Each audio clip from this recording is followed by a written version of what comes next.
నువ్వు చూస్తూ ఉండగా నేను ఈ పాపకర్మ చేస్తున్నాను అంటే నేను ఎంత లంపటత్వమునకు గురైపోయానో చూడు.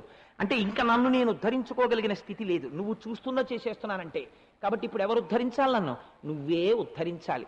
ఈ పాపము నుంచి నన్ను పైకెత్తు. ఇప్పుడు మీకు తెలియకుండా మీరు శరణాగతిలోకి వెళ్ళిపోయారు. పూజా మందిరంలో ఉండదండి, ఇక్కడ ఉంటుంది పూజ అన్నది. ప్రతి పాపము చేసేటప్పుడు పూజ నడుస్తుంది, శరణాగతి. ఎప్పుడు మీకు తత్వం తెలిస్తే ఒక్క అవయార్ కథ మీరు రమణ మహర్షి దగ్గర వింటే మీరు శరణాగతి వైపుకు వెళ్ళిపోవచ్చు. ఇప్పుడు ఎంతమందిని ఉద్ధరించారు ఒక్కరికి ఆ కథ చెప్పి? ఎన్ని తరాలనైనా రమణ మహర్షి ఉద్ధరిస్తూనే ఉన్నారు. ఇప్పుడు ఆయన ఏమయ్యారు? శ్రీ గురువు అయ్యారు, పక్కన శకారము చేరినది. ఇది గురువు అంటే. లేకపోతే గురువు ఎలా అవుతాడండి? మీకు నేను ఇలాంటిదే ఒక ఉదాహరణ చూపిస్తాను. పూర్వకాలంలో ఒక మహానుభావుడు ఉండేవారు, ఆయన పేరు నామదేవుడు అనుకుంటాను, నాకు జ్ఞాపకం ఉన్నంత వరకు. ఆ నామదేవుడు పాండురంగడు ఆయన చక్కెర పొంగల్ నైవేద్యం పెడితే తినేవాడు. ఆయనకు ఒక అహంకారం ఉండేది, గుళ్ళోకి వెళ్ళి నేను పాండురంగడికి నైవేద్యం పెడితే చక్కెర పొంగల్ తింటాడని. కాబట్టి ఆయన గోరా కుంభార్ అనబడేటటువంటి ఒక కుమ్మరి వాడి ఇంటికి వెళ్ళారు జ్ఞానదేవులతో కలిసి. జ్ఞానదేవులు ఆయనకి జ్ఞానం కలిగించాలని తీసుకెళ్లారు. ఆ గోరా కుంభార్కు ఒక శక్తి ఉంది, కుండలు కాలుస్తాడు ఆయన. ఆయన చేతిలో ఉన్నటువంటి పరికరంతో అవతల వాళ్ళ తల మీద కొట్టి పచ్చికుండా కాలినకుండా చెప్పేవాడు. అంటే బాగా జ్ఞానం ఉన్నవాడా లేనివాడా? అన్నం తింటుంటే వరసలో అందరి తల మీద కొట్టి ఇది కాలినకుండా, ఇది పచ్చికుండా అంటుండేవాడు. అందరి తల మీద కొడుతూ నామదేవుల దగ్గరికి వచ్చాడు. నామదేవుల తల మీద కొట్టబోతుంటే ఆయన అన్నాడు, రోజు పాండురంగడికి చక్కెర పొంగల్ ఎడతాను, నా తల మీద కూడా కొట్టడమే అన్నాడు. అంటే జ్ఞానదేవులు అన్నారు, పోన్లే ఆ పంక్తిలో బలవక్షం ఎందుకు, కొట్టని అన్నారు. అంటే తల మీద కొట్టి ఆయన అన్నాడు, అబ్బే ఇది పచ్చికుండా అన్నాడు. ఆయన తెల్లబోయాడు, పాండురంగడికి చక్కెర పొంగల్ ఎడతాను నేను పచ్చికుండా అని ఈయన్ని కాదు అడగడం, పాండురంగడిని అడుగుతానని పరిగెత్తాడు గుడికి.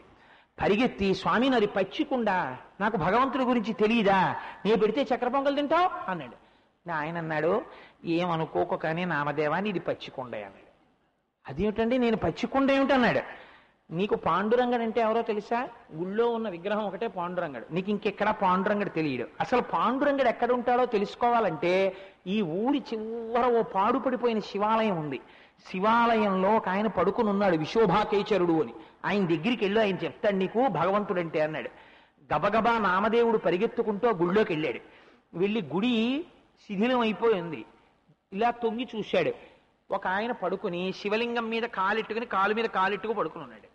పడుకుని ఉంటే లోపలికి వెళ్ళి ఈ ధూర్తుడా నాకు జ్ఞానం చెప్పేదని వెళ్ళబోతున్నాడు. ఆయన చూసి ఎవరయా వచ్చిందే అన్నాడు. లోపలికి వెళ్ళి బుద్ధి గడ్డి దీని వచ్చాను లేవయా, నీ వల్ల జ్ఞానం నేర్చుకోమన్నాడు పాండురంగడు. శివలింగం మీద కాళ్ళెట్టావు, నువ్వు నాకు చెప్తావా అన్నాడు. ఫోన్ లేవయా, ఏదో తప్పైపోయింది, శివలింగం మీద కాళ్ళెట్టాను, పెద్దవాణ్ణి తెలియక పెట్టాను, తీసి శివలింగం లేని చోట నువ్వు పెట్టు కాలు అన్నాడు.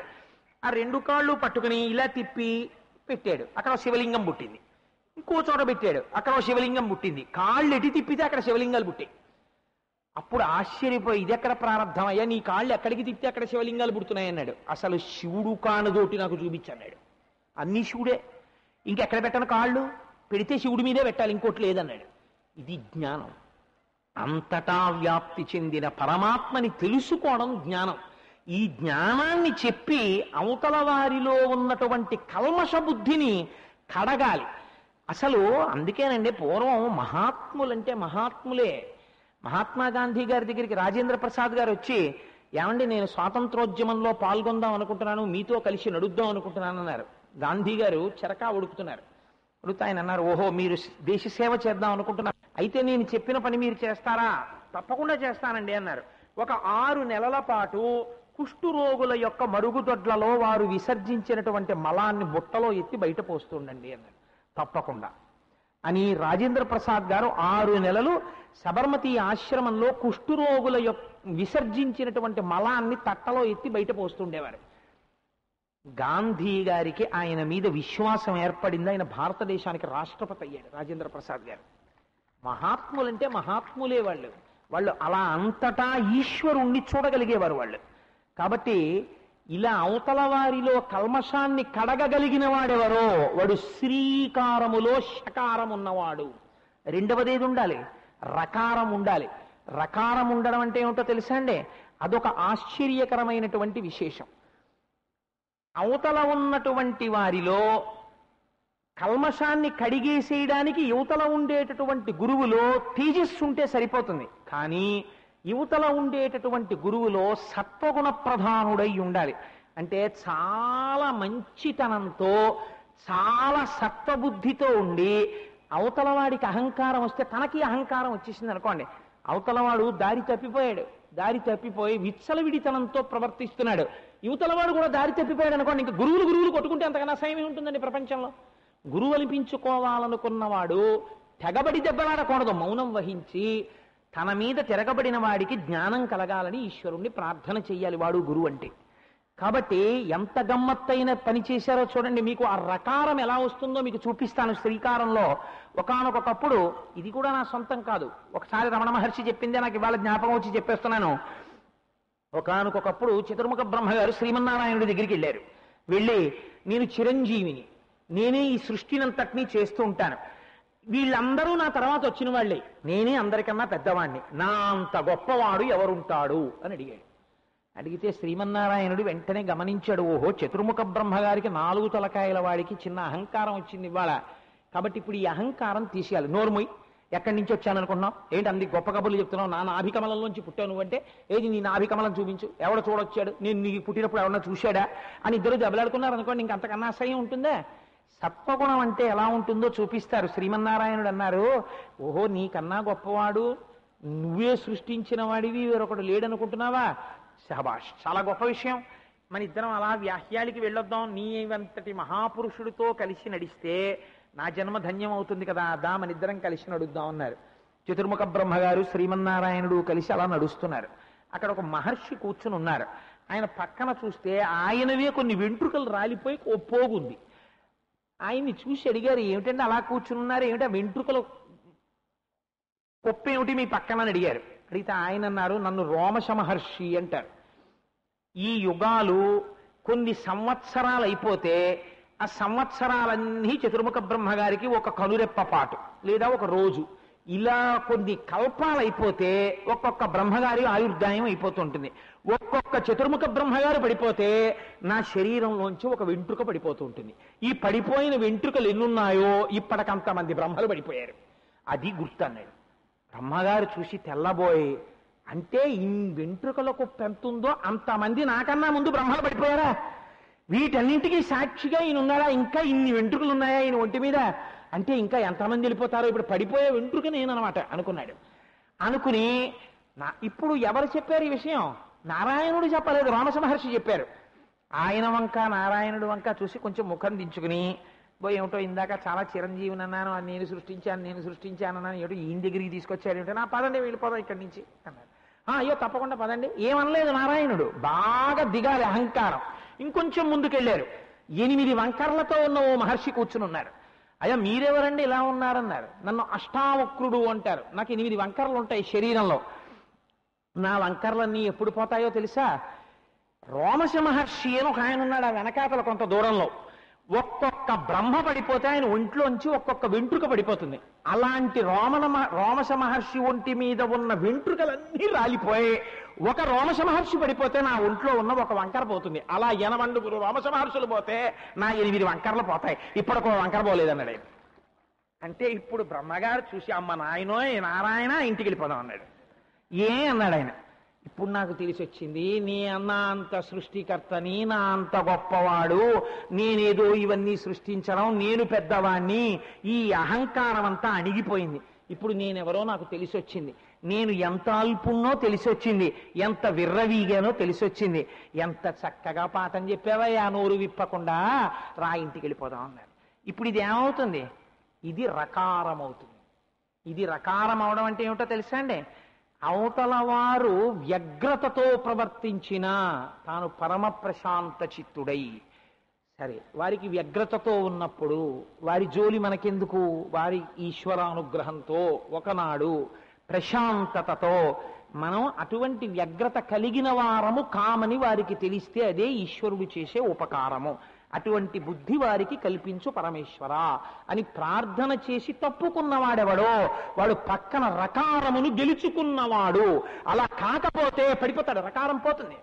కాబట్టి ఇప్పుడు శ్రీ సుబ్బారావు గారు చెప్పడం అంటే చెప్పేశారండి, శ్రీ గురు చరిత్ర చెప్పని ఒక అక్షరం వెనకాతల ఇన్ని విషయాలు నిక్షేపించారు పెద్దలు. ష ఆ ష వెనకాతల కల్మషం గడగాలి గురువు. రా, ఆ రకారము చేత అవతల వారిలో ఉన్నటువంటి అహంకారమును మన్నించి పసిపిల్లవాడ్రా అని పిల్లవాడు తన కాలితో తన్నినా పట్టించుకోని వేద పండితుళ్ళ కొడుకుని మన్నించినట్టు మన్నించి కొడుకుని ఉద్ధరించగలగాలి. ఉద్ధరించినట్టుగా లోకాన్ని ఎవరు ఉద్ధరించగలడో అటువంటి వాడు రకారము పక్కన చేరిన గురువు. ఇప్పుడు మూడవది ఉంటుంది ఇదో గమ్మత్తు. ఇది చాలా ఆశ్చర్యకరమైన విషయం.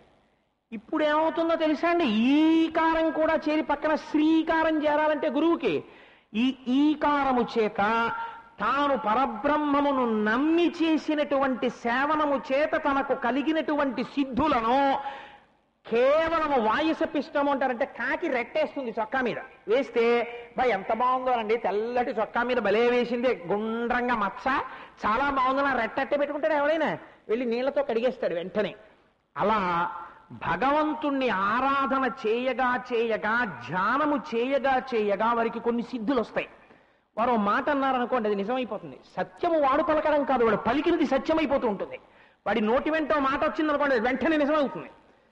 అందుకే వారు ఆశీర్వచన దీర్ఘాయుష్మాన్ భవ అన్నాడు అనుకోండి, అవతల వారికి అల్పాయుర్దాయం ఉన్న దీర్ఘాయుర్దాయం అయిపోతుంది. ఎందుకంటే ఆయన తపశ్శక్తి అటువంటిది, ఆయనకున్న భక్తి అటువంటిది. కాబట్టి ఇప్పుడు ఏమవుతోంది అంటే వారికి సిద్ధులు వస్తాయి. వారు ఇక్కడే ఉంటారు కానీ ఆకాశగమనం చేయగలరు, ఆకాశంలో వెళ్ళిపోతారు. శంకర భగవత్పాదాచార్యుల వారు ఆ మండన మిశ్రుడు తద్దినం పెడుతున్నాడు తండ్రికి. తద్దినం పెడుతూ ఎవ్వరూ చూడకూడదని తలుపులు వేసేశాడు. వేసేస్తే శంకర భగవత్పాదాచార్యుల వారు ఆకాశ మార్గంలో వచ్చేశారు. వచ్చేసి మండన మిశ్రుడు తద్దినం పెడుతున్నటువంటి గదిలోకి కిందకి దిగిపోయారు, పైన స్లాబ్లోంచి.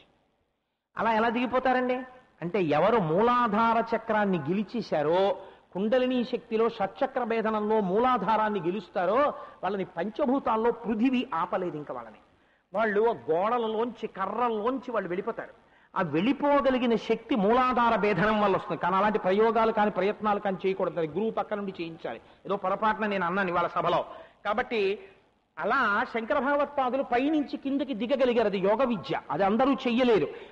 మనం చెయ్యలేం కాబట్టి అసత్యంగా కనపడుతుంది. కానీ ఆ యోగ విద్య తెలుసున్న వాడు చెయ్యగలరు, అలా వెళ్ళగలరు వాళ్ళు. కాబట్టి ఇప్పుడు ఏమైంది, వాళ్ళకి అష్టసిద్ధులు వస్తాయి, అనిమా గరిమా లఘిమా మహిమ ఇలాంటివి. కానీ ఈ అష్టసిద్ధులు వచ్చాయనుకోండి, ఏదో ఒక సిద్ధి దగ్గర స్టకప్ అయ్యాడు అనుకోండి, ఏదో ఒక సిద్ధి ఏదో సృష్టించగలడు, లేకపోతే ఏదో చేయగలడు.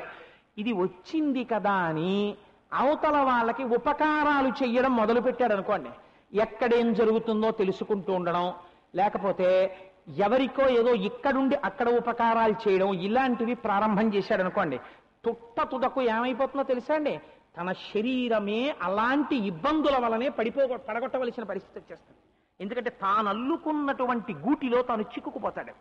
సిద్ధులు శాపమై కూర్చుంటాయి, సిద్ధులు ప్రదర్శన చేయరాదు.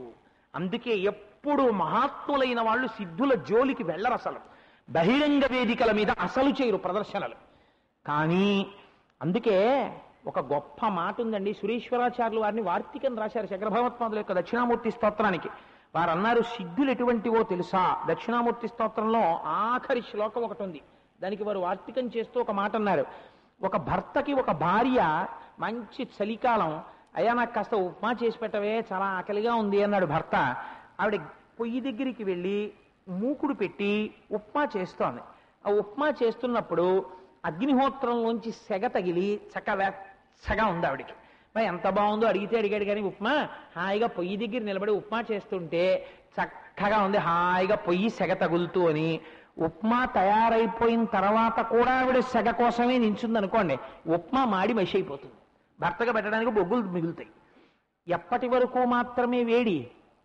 ఉప్మా కోసం వేడి. ఉప్మా తయారైపోతే ఆ వేడితో సంబంధం లేదు, పొయ్యి ఆర్పేస్తున్నాడు. సిద్ధులు అన్నవి ఆత్మ సందర్శనం కోసం నడిచి వెళ్ళిపోవాలి తప్ప సిద్ధులకి కట్టుబడిపోయాడు అనుకోండి, అక్కడే ఆగిపోతాడంతే, సిద్ధిని పొందలేడు. ఒక రమణ మహర్షిల జ్యోతిస్వరూపమై వెళ్ళిపోలేడు. ఎందుకని? సిద్ధులకి కట్టుబడిపోయాడు, సిద్ధుల ప్రదర్శనం చేశాడు, దానికే మళ్ళీ శరీరాన్ని పణం పెట్టవలసి వస్తుంది. మహాత్ములు చూపించారు కూడా, అందుకే చేయకూడదు తర్వాత తరాల వాళ్ళకి చూపించడానికి. కాబట్టి ఏమైపోయింది అంటే, ఇలాంటి సిద్ధుల ప్రదర్శన చేయకుండా తనకి తపశ్శక్తితో కేవలం ఆత్మదర్శనం చేస్తూ నిలబడిపోతారు మహర్షులు.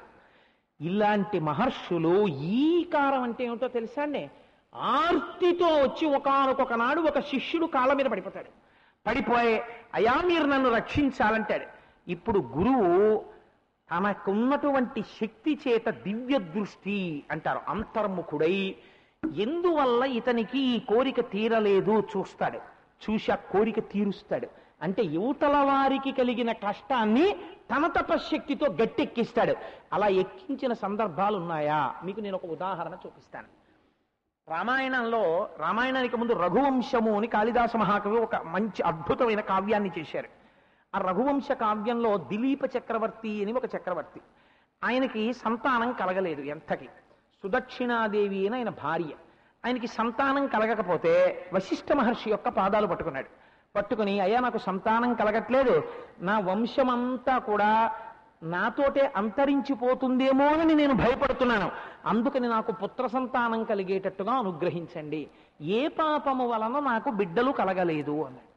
వెంటనే వశిష్ఠ మహర్షి కూర్చుని రాజా నీకెందుకు బిడ్డలు కలగలేదో చెప్తాను అని అంతర్ముఖుడై దివ్య దృష్టితో సందర్శనం చేశారు. ఇప్పుడు ఆయన తపశ్శక్తిని వ్యయం చేస్తున్నారా చెయ్యట్లేదా? వశిష్ఠ మహర్షి మీరు పక్షపాతంతో నిర్ణయం చెయ్యక్కర్లేదు, ఖచ్చితంగా ఒక సిద్ధిని ఆయన ప్రయోగం చేశారు. అంతర్ముఖుడై అవతల వాడికి ఎందుకు సంతానం కలగడం లేదో పసిగట్టడం తన తపశ్శక్తిని వ్యయం చెయ్యడమా కాదా? కానీ తనని నమ్ముకున్న వంశం ఆ వంశం, తనని నమ్ముకున్న చక్రవర్తులు తెల్లవారి లేస్తే కష్టమైన సుఖమైన తనకొచ్చి చెప్పుకునేటటువంటి అలవాటు ఉన్నవారు, వారిని తను కాకపోతే ఎవరు గట్టెక్కిస్తాడు? చాలా అరుదుగా అప్పుడు ఉపయోగిస్తారు సిద్ధిని. వశిష్ఠుడు అంతర్ముఖుడయ్యాడు. అంతర్ముఖుడై చూసి ఒక మాట అన్నాడు. ఒకానొక నాడు దిలీప మహారాజా, నువ్వు దేవేంద్రలోకంలో ఇంద్రుడికి అతిథిగా వెళ్ళావు. ఇంద్రుడు నీకు ఆతిథ్యం ఇచ్చి నిన్ను సాగనంపాడు. నీ భార్య ఋతుస్నాత అయి ఉన్నది. ఋతుస్నాత అయినటువంటి భార్యాసంగమం చెయ్యకపోవడం పురుషుడికి మహాదోషం. కాబట్టి భార్యాసంగమం కోసమని నువ్వు తొందరగా గుర్రం మీద వెళ్ళిపోతున్నావు. బయట కల్పవృక్షపు నీడలో కామధేనువు పడుకునుంది. కామధేనువు పడుకునుండగా కామధేనువుకి ప్రదక్షిణం చెయ్యకుండా నమస్కరించకుండా వెళ్ళిపోతున్నావు. వెంటనే కామధేను అంది, పిచ్చివాడా, ఋతుస్నాత అయిన భార్యాసంగమము దేని కొరకు? వంశాభివృద్ధి కొరకు. వంశాభివృద్ధి కొరకు ఋతుస్నాత అయిన భార్యాసంగమం కోసం పరిగెడుతున్నావు. కానీ ఏ సంగమ కారణం చేత నీ వంశం పెరగాలో ఆ వంశము పెరగకుండా నీకు సంతానము కలగకుండా ఆగిపోతుంది. కారణం నాకు నమస్కరించకుండా వెళ్ళిపోయావు కాబట్టి ఈ అపచారము నిన్ను అడ్డుకుంటుంది అని. కానీ రాజుకి వినపడలేదు, ఆ రథాన్ని తోలుతున్నటువంటి సారథికి వినపడలేదు. కారణమేమి అని అడిగారు. ఎందుకు వినపడలేదు రాజుకి? అదే సమయంలో ఆకాశగంగా జలాలని తన తొండ నిండా పీల్చి పైన కుంభస్థలం మీద పోసుకున్నటువంటి ఒక ఏనుగు తొండనెత్తి ఘీంకరించింది పెద్దగా. ఆ ఘీంకార శబ్దంలో రాజుకి ఈ కామధేనువిచ్చిన శాపం వినపడలేదు. అదే కామధేను ఒక మాట అంది, నువ్వు మళ్ళీ ఎప్పుడు నా వంశంలో ఉన్నటువంటి ధేనువుని సేవిస్తావో అప్పుడే నీకు సంతానం కలుగుతుంది అంది. ఇప్పుడు ఈ విషయాన్ని అక్కడ లేని వశిష్ఠుడు ఇక్కడ కూర్చుని కాలచక్రంలో వెనక జరిగిన విషయాన్ని కనిపెట్టాడు. అంటే సిద్ధి ప్రయోగం చేశాడా లేదా? చేశాడు. చాలా అరుదుగా చేశాడు. చేసి ఉత్తర క్షణం, రాజా నువ్వు నందినీ ధేనువుని సేవించాలి. కామధేనువుని సేవించడానికి ఇప్పుడు కామధేనువు ఇక్కడ లేదు. వరుణుడు పాతాళ లోకంలో దీర్ఘసత్రయాగం చేస్తున్నాడు. అక్కడికి తీసుకెళ్లారు కామధేనువుని. కామధేనువుని సేవించిన, కామధేనువు యొక్క బిడ్డ అయినటువంటి నందినీ ధేనువుని సేవించిన ఒకటే. కాబట్టి నందినీ ధేనువు నా ఆశ్రమంలో ఉంది, మేత మెయ్యడానికి వెళ్ళింది, ఆ నందినీ ధేనువుని సేవించు అన్నాడు.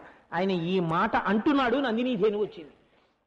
వెంటనే సుదక్షిణాదేవి వెళ్ళి ఆ దూడకి ఆ కామధేనువుని పూజించింది. అందుకే గోపూజ అంత గొప్పదై కూర్చుంది. శాస్త్రంలో అన్ని దోషాలని తీసేస్తుంది.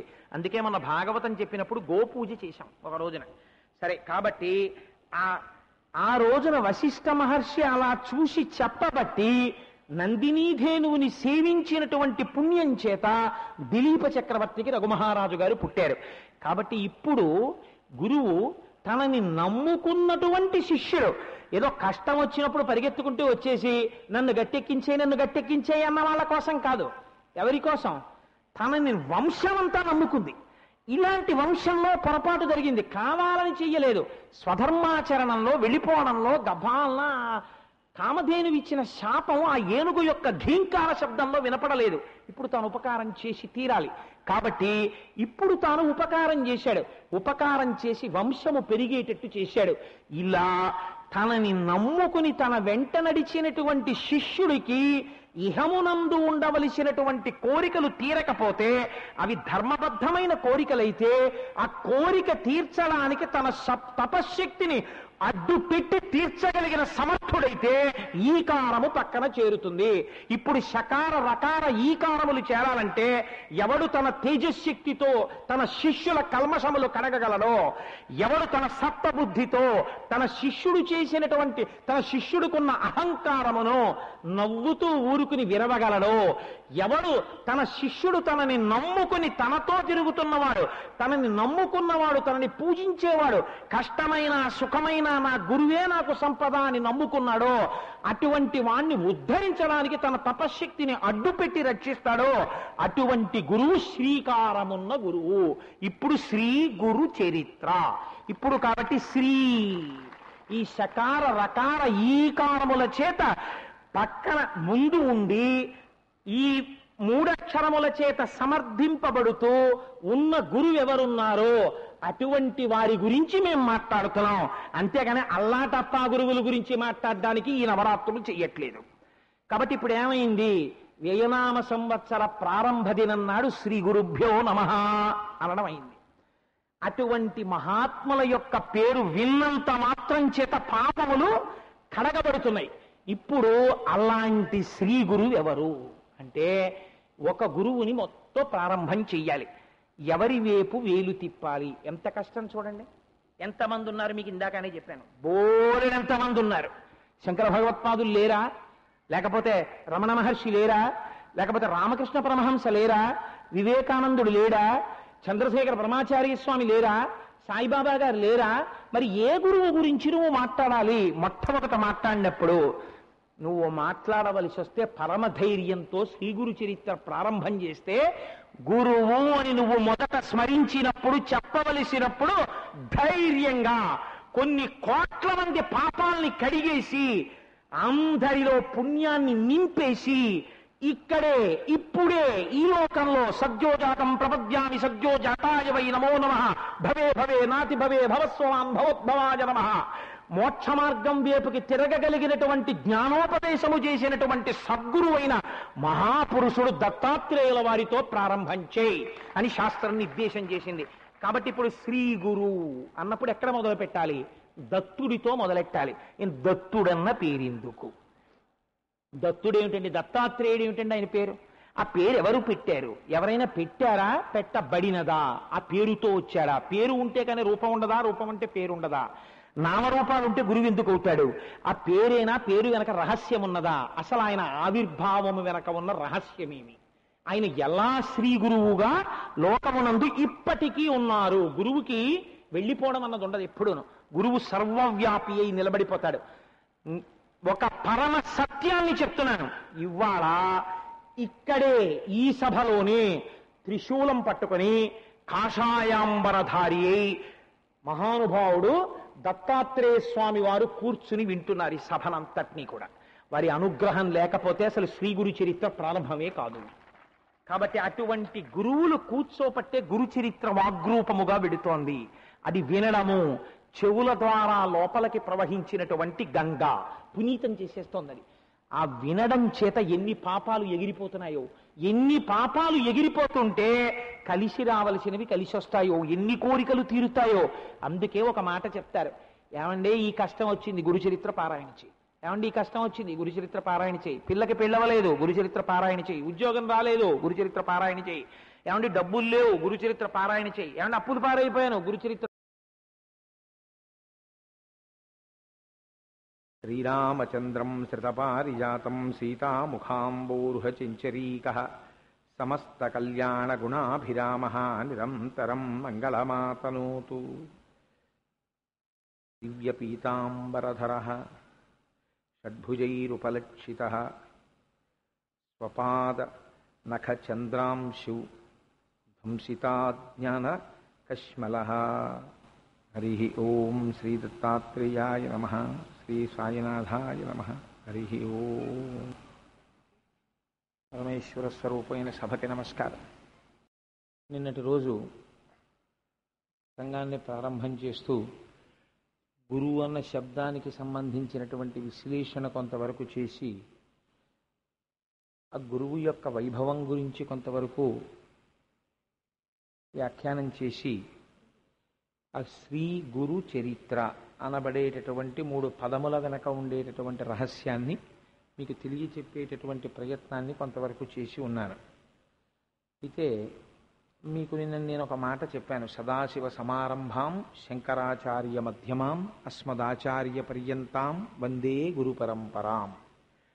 భగవంతుడు ఈ ప్రపంచమునందుండేటటువంటి జనుల యొక్క అజ్ఞానమును నివారించడం కోసమని ఒక గురుస్వరూపముగా తాను ఆవిర్భవించాలి అని నిర్ణయం తీసుకున్నప్పుడు ఆ వచ్చేటటువంటి గురువు కర్మ అనుభవించడానికి వస్తున్నాడా, లేకపోతే ఆయన కర్మ అనుభవించడానికి రాకుండా లోకమునకంతటికీ కూడా మార్గమును చూపించడానికి వస్తున్నాడా?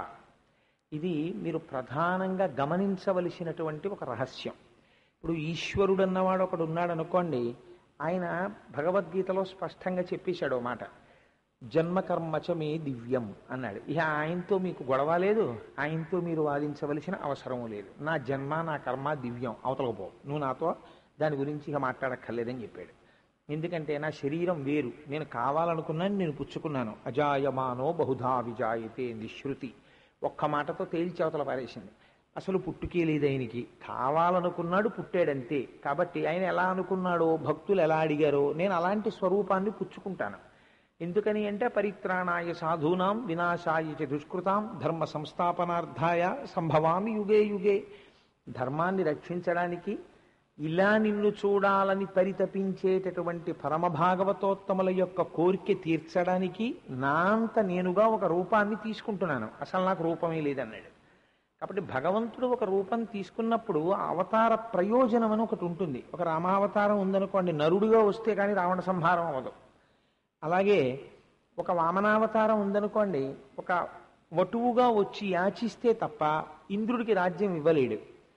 అలా ఒక నరసింహావతారం ఉందనుకోండి, అటు మనుష్యుడు కాడు, ఇటు జంతువు కాదు, అలా వస్తే తప్ప హిరణ్యకశిపుడి సంహారం అవ్వదు.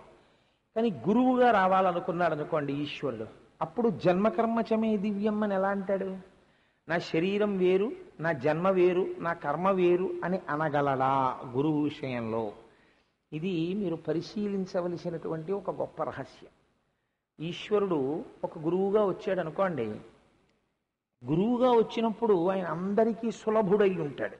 ఎందుకంటే ఒక గురుస్వరూపం కూర్చుని ఉందనుకోండి, ఎవరైనా పెడతారు గురువు దగ్గరికి, వెళ్ళి గురువుగారి పాదాలు పట్టుకుంటారు, గురువుగారికి నమస్కారం చేస్తారు. మరి అప్పుడు ఆ గురువు జన్మించడంలో మనందరం ఎలా జన్మిస్తామో అలాగే గురువుగారు కూడా జన్మిస్తారా? లేకపోతే గురువుగారి జన్మ వెనకాతల, గురువుగారి శరీరం వెనకాతల ఏమైనా దివ్యత్వం ఉంటుందా అంటే శాస్త్రం అంది, మనందరం ఎలా పుడతామో గురువు యొక్క జననము కూడా అలాగే ఉంటుంది.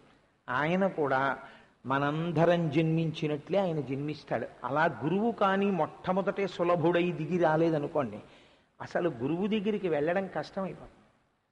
అందుకని గురువు మనలా సులభుడిగా, ఆయన కూడా ఏదో కర్మ అనుభవించడానికి వచ్చిన వాడిలా కనపడతాడు. కానీ ఆయన కర్మ అనుభవించడానికి వచ్చిన వాడు కాడు. ఆయన తన జ్ఞానము చేత కర్మని దాటిపోతాడు, జ్ఞానము చేత కష్ట సుఖాల్ని దాటిపోతాడు. ఇక్కడ మీకు ఆ గురు శబ్దం వెనకాతల, గురువు యొక్క జన్మ వెనకాతల, గురువు యొక్క జీవితం వెనకాతల ఉండే ఒక పెద్ద తేడాన్ని నేను ఆవిష్కరించవలసి ఉంటుంది. లేకపోతే గురు శబ్దానికి సామాన్యుడికి ఉండే తేడా ఏమిటి పసిగట్టడం కష్టం. నేను మిమ్మల్ని ఒక విషయాన్ని పరిశీలించమని అడుగుతాను, మీరు ఆలోచన చేయండి. మనం సాధారణంగా ఒక వెలితి మాట అని నేను అంటాను, మీరు మరోలా చిన్నబుచ్చుకోకండి. ఒక వెలితి మాట ఒకటి మాట్లాడతాం. మీరు ఒక గురువు గారిని ఆరాధన చేస్తున్నారనుకోండి, ఆయన యందు మీకు చాలా పూనిక, మా గురువుగారు చాలా గొప్పవారండి, పరమభక్తుడు అని మీకు. ఆ గురువు గారికి ఒకసారి అనారోగ్యం చేసింది. ఆ గురువు గారిని హాస్పిటల్కి వెళ్ళారు, డాక్టర్ గారి దగ్గరికి వెళ్ళారు. డాక్టర్ గారు ఏదో వైద్యం చెప్పారు, ఆయన మందులు వేసుకున్నారు. వెంటనే వచ్చే ప్రశ్న ఏమిటంటే మనకి, గురువుగారికి కూడా అనారోగ్యం చేసి గురువుగారు కూడా హాస్పిటల్కి వెళ్ళి గురువుగారు కూడా డాక్టర్ దగ్గర మందులు ఇచ్చుకుంటే ఇంక గురువుగారి తపశ్శక్తి ఏమిటండి? గురువుగారు అనారోగ్యం రాకుండా చూసుకోవద్దా? ఆయనకి ఆ మాత్రం తపశ్శక్తి లేదా అంటాం. లేకపోతే గురువుగారి సెల్ ఫోన్ పోయిందనుకోండి, గురువుగారి వాచి పోయిందనుకోండి, అదే గురువుగారి ఇంట్లో దొంగలు పడ్డారనుకోండి, దొంగలు పడి ఏవో ఎత్తుకుపోయారనుకోండి, ఇంకేమిటండి మా గురువుగారి భక్తి? మా గురువుగారు అంటే ఏమిటి? మరి దేవుడు ఎదురుగుండా కూర్చోద్దా? గుమ్మం ఎదురుగుండా కూర్చుని కాపాడద్దా? అంటే మా గురువుగారిలో ఏదో తేడా ఉంది, మా గురువుగారు నేను అనుకున్నంత తపశ్శక్తి తత్పరుడు కాడు, మనం ఒక అంచనా వేస్తాం. కాబట్టి గురువుకి సామాన్యుడికి విషయంలో ఏమైనా తేడా ఉంటుందా? ఉంటే ఎక్కడ ఉంటుంది? నేను ఒక ప్రశ్న వేస్తాను, మీరు ఆలోచించండి. సామాన్యులందరూ ఎలా చచ్చిపోతారో వ్యాధి వచ్చి, అలా రామకృష్ణ పరమహంసకి కంఠంలో రాచపుండు పుట్టింది, అంటే థ్రోట్ క్యాన్సర్ వచ్చింది ఆయనకి. రమణ మహర్షికి సర్కోమా వచ్చింది, చేతి మీద పుండు పుట్టింది, అది కూడా ఒక రకమైన రాచపుండు, రాచపుండు పుట్టింది. ఇలా వివేకానందుడికి తీవ్రమైన అనారోగ్యం చేసింది. మహాత్ములందరూ కూడా అనారోగ్యాలతో బాధపడ్డారు. ఇంకా మాట్లాడితే ఆ అనారోగ్యాలకి వాళ్ళు శరీరాలు వదిలిపెట్టారు. మరి అటువంటప్పుడు ఇంకా ఆయన గురువు గారు అని మీ పూనికి ఎలా నిలబడుతుంది? ఎక్కడ గురుత్వం వచ్చింది? ఎక్కడ ఆయన జ్ఞాని? ఆయనకి నాకు ఏమిటి తేడా? ఇది మీరు సునిశ్చితమైనటువంటి పరిశీలనకి సంబంధించిన విషయం. నేను ఈ మాట ఎందుకు చెప్తున్నానో తెలుసా అండి? ఇక్కడే మీరు గురువుని పట్టుకోగలరు. రమణ మహర్షి తరచు ఈ విషయంలోనే, ఆయనకి కోపం ఎప్పుడైనా వస్తే రమణ మహర్షికి ఈ ఒక్క విషయంలోనే వచ్చేది. గురువుని ఎంచుకునే ప్రయత్నం చేస్తూ గురువు యొక్క సమర్థత యందు విచారణ చేయడం మొదలు పెడతాడు భక్తుడు, శిష్యుడు. అది చాలా ప్రమాదకరమైనటువంటి విషయం. మీరు చూడండి, నేను రమణ మహర్షి మాటల్లోనే చెప్పాలి అంటే, ఒక తేనెటీగ ఉంటుంది, అది పువ్వు మీద మాత్రమే వాలి మకరందాన్ని తాగుతుంది. ఒక ఈగ ఉంటుంది, అది మలం మీద మాత్రమే వాలుతుంది. ఒక్కొక్కరికి ఒక్కొక్క రకమైనటువంటి అలవాటు ఉంటుంది, దాన్ని బట్టి వాళ్ళ సంస్కార బలం ఉంటుంది. గురువుకి సామాన్యుడికి ఎక్కడ తేడా ఉంటుంది అంటే, నేను మీకు తేలికగా అర్థం అవడానికి ఒక ఉదాహరణ చెప్తాను. కృష్ణ భిక్షు అని ఒక మహానుభావుడు ఒక అద్భుతమైన వ్యాఖ్యానం చేశాడు రమణ మహర్షి మీద. నేను దాన్ని ఆధారం చేసుకుని మీకు ఒక మాట చెప్తాను. గురువుకి మనకి తేడా ఎక్కడొస్తుందో తెలుసా అండి? రమణ మహర్షి శరీరముతో ఉన్న కాలంలో రమణ మహర్షికి సర్కోమా ఎలా వచ్చిందో, అలాగే ఇతరులకు కూడా సర్కోమా వ్యాధి వచ్చింది. సర్కోమా అంటే, సర్కోమా పుండండి, అది చేతి మీద వస్తుంది, ఎక్కడైనా వస్తుంది ఆ పుండు, అందులోంచి నెత్తురు కారుతుంటుంది. అయితే పుండు ఎంతమందికి రాదు? సర్కోమాకి ఉన్న లక్షణం ఏమిటంటారంటే, ప్రపంచంలో ఉన్నటువంటి నొప్పినంతటినీ తీసుకొచ్చి మీరు ఒక చోట కేంద్రీకరిస్తే ఆ నొప్పికే సర్కోమా అని పేరు. అది అంత బాధ పెడుతుంది. ఇప్పుడు రమణ మహర్షికి చేతి మీద సర్కోమా పుండు పుట్టింది, వేరొకరికి కూడా సర్కోమా వచ్చింది, వారికి చేతి మీదే పుండు పుట్టింది. రమణ మహర్షికి ఆపరేషన్ చేశారు, వారికి ఆపరేషన్ చేశారు. రమణ మహర్షిని మహాజ్ఞాని అన్నారు, ఆయన చేతిలోంచి కూడా నెత్తురు కారుతోంది, వేరొకరి చేతిలోంచి కూడా నెత్తురు కారుతోంది. రమణ మహర్షిని సద్గురువు అన్నారు, అవతల వారిని సంసారి అన్నారు. ఏం ఎక్కడొచ్చింది తేడా? మరి అంత గొప్పవారైతే సర్కోమా రాకుండా చూసుకోవచ్చు కదా. చాలా మంది రమణ మహర్షి యొక్క కాలంలో ఈ ప్రశ్న వేశారు. రమణ మహర్షి కాలంలో ఏమిటండి, ఇప్పటికీ మీకు ఈ ప్రశ్న నడుస్తూనే ఉంటుంది. ఎందుకు అలా జరిగింది అంటే, జ్ఞానికి అజ్ఞానికి ఒక్కటే తేడా. ఏమిటో తెలుసా అండి? సుఖానికి దుఃఖానికి కూడా జ్ఞాని కేవలము సాక్షి.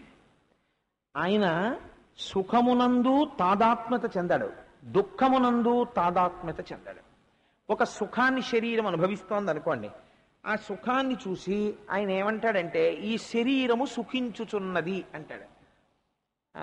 సుబ్బారావు గారు, ఆ లైట్లు తీసేస్తే మనకున్న సమస్య ఏమిటి? మనకి శ్రవణేంద్రియంతో కదా. ఎందుచేతనంటే, నాకు సభ ఎలా కనపడుతోందంటే అందరూ తలస్నానం చేస్తున్న వాళ్ళలా కనపడుతోంది. అందుచేత వాళ్ళతో పాటు నేను కూడా చేయవలసి వస్తుంది ఇవాళ. ఎందుచేతనో చాలామంది పాపం అవి కూడా ఏంటి, బహుశా గురువుల గురించి వినకపోవడం వల్ల కదా ఇలాంటి జన్మలు వచ్చాయి. మనం కూడా ఒకసారి వింటే ఈ దౌర్భాగ్యం వదిలిపోతుంది అనుకున్నాయో ఏమిటో. ఎవరు ఎక్కువ బాధపడుతున్నారో వాళ్ళకి తెలుస్తుంది గురువు యొక్క వైభవం.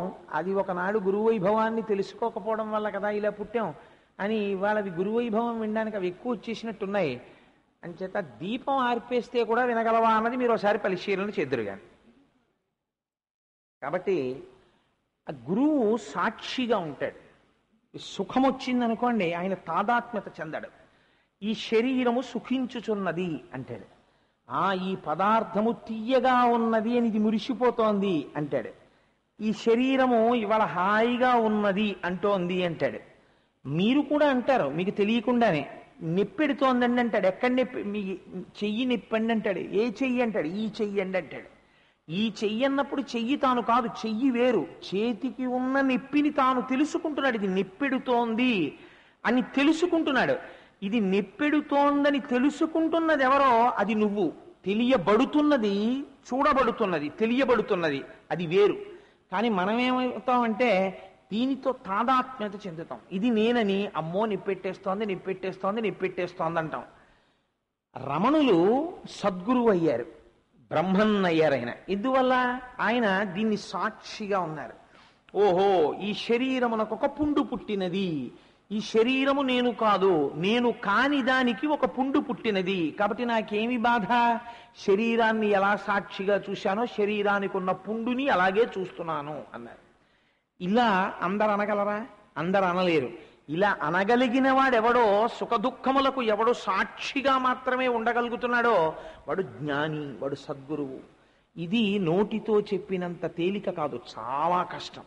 ఇటువంటి మహాజ్ఞాన సంపన్నుడైనటువంటి గురువు కొన్ని కోట్ల కోట్ల కోట్ల మందిలో ఒక్కడే పుడతాడు. ఎందుకు పుడతాడో తెలుసా అండి? గురువుకి 2 లక్షణాలు ఉండాలి, ప్రధానమైన లక్షణాలు. తాను తరించాలి, విషయమును ముందు తాను బాగా అర్థం చేసుకోవాలి, తను తెలుసుకోవాలి, దాని యందు మనసు రమించాలి. వేరొకరికి బోధ చేసేటప్పుడు వష్ ఇంతేనా అన్నంత సులభంగా చెప్పగలగాలి. ఈ 2 లక్షణాలు ఏకకాలమనందు ఉండాలి. చెప్పగలిగి తాను అనుభవించలేకపోయాడు అనుకోండి, అనుభవంలో లేనిది కృతకంగా ఉంటుంది. ఒకవేళ తాను అనుభవించిన దాన్ని చెప్పలేకపోయాడు అనుకోండి, శిష్యులకి అందించలేడు. కాబట్టి 2 లక్షణములు గురువునందు ఉండాలి. ఇంతటి మహాజ్ఞాని పుట్టడం అంటే అంత తేలికగా ఎలా పుడతాడు మీరు ఆలోచించండి. కాబట్టి ఒక గురువు పుట్టడం వరకు ఖాయం, కానీ ఆ గురువు పుట్టేటప్పుడు మాత్రం ఈశ్వరుడు ఒక విచారణ చేస్తాడు. ఏ విచారణ చేస్తాడంటే, ఎవరికి పడితే వారికి ఒక గురువు వారి కడుపున పుట్టేటట్టు అనుగ్రహించవచ్చా? ఎందుకనో తెలుసా అండి? ఒక సద్గురువు కానీ జన్మించాడు అనుకోండి ఒక వంశంలో, ఆయన జన్మించి తన అనుష్ఠాన బలము చేత, తన భక్తి చేత, తన జ్ఞానము చేత ఎందరినో తరింపచేస్తుంటాడు, తాను తరించిపోతుంటాడు. ఈయన చేసినటువంటి పనుల వల్ల పైన ఉన్నటువంటి 7 తరాలు మోక్షం పొందేస్తాయి. ఇప్పుడు ఆ తరాల్లో మహాపాపులు ఉండొచ్చు, కానీ వాళ్ళు మోక్షానికి వెళ్ళిపోవాలి. అలా 7 తరాల్ని మోక్షం ఇవ్వాలి, కింద 7 తరాల్ని రక్షించాలి. ఎందుకని? పైన మహానుభావుడు ఉన్నాడు ఆ వంశంలో, ఆయన్ని చూసి ఆయన కింది తరాల వాళ్ళని చెనకడానికి ఈశ్వరుడు ఒప్పుకోడు, ఊరుకుంటాడు. ఎందుకంటే ఆ వంశంలో పైన ఆయన పుట్టాడు. ఆయన వంశంలో పుట్టిన 7వ తరం వరకు ఏమీ చేయడానికి వీల్లేదు. కాబట్టి ఈశ్వరుడు కూడా మిన్నకుండాలి. కాబట్టి ఎక్కడ పడితే ఎక్కడ, ఎవరికి పడితే వాళ్ళకి అంతటి సద్గురువు పుడతాడా? కష్టం దాన్ని నిర్ధారించడం అది శాస్త్రం. ఇక్కడే గమ్మత్తు వస్తుంది. అంచేత సద్గురువు వరకు అంగీకరిస్తారు, ఆయన మహానుభావుడు. కానీ ఆయన మహానుభావుడైనటువంటి ఒక సద్గురువు ఒక దంపతులకి జన్మించాలి.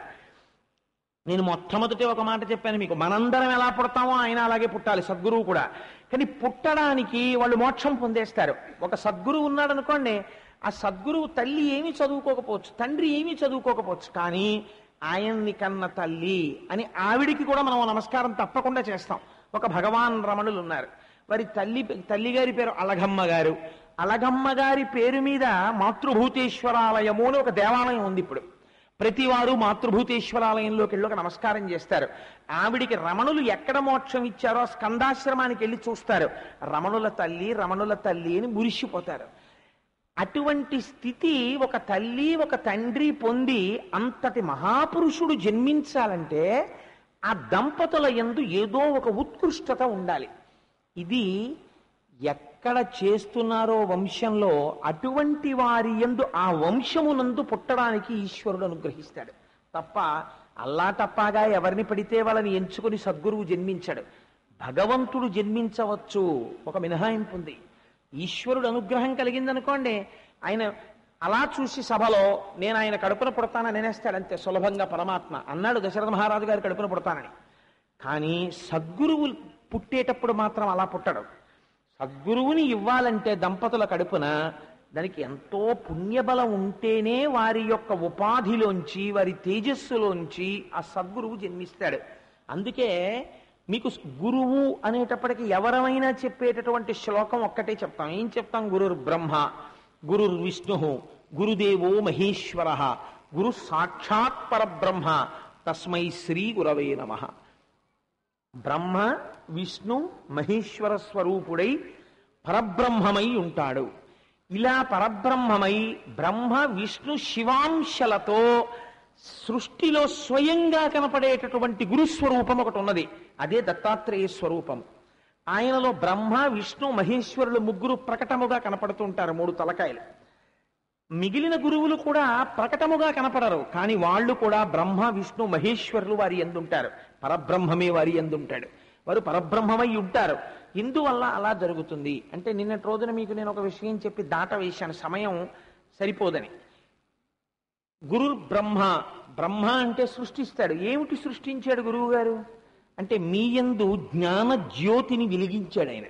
ఇన్నాళ్ళు మీరు పరాన్ముఖులై ఉంటే, విషయభోగముల వేపుకుంటే, ఇవాళ మిమ్మల్ని ఆయన పరమాత్మ వైపుకి తిప్పాడు. అందుకని జ్ఞానమును కల్పించాడు. కాబట్టి ఆయన సృష్టికర్త బ్రహ్మ. ఈ వచ్చినటువంటి జ్ఞానం, ఈ భక్తి చెదిరిపోతుంది. మళ్ళీ అస్తస్తమానం గురువు గారి మాట వింటూ ఉండాలి. ఆ వినడంలో గురుర్ విష్ణు స్థితికారుడై ఆ భక్తిని నిలబెడతాడు. గురుదేవో మహేశ్వర, మహేశ్వరుడు లయం చేస్తాడు.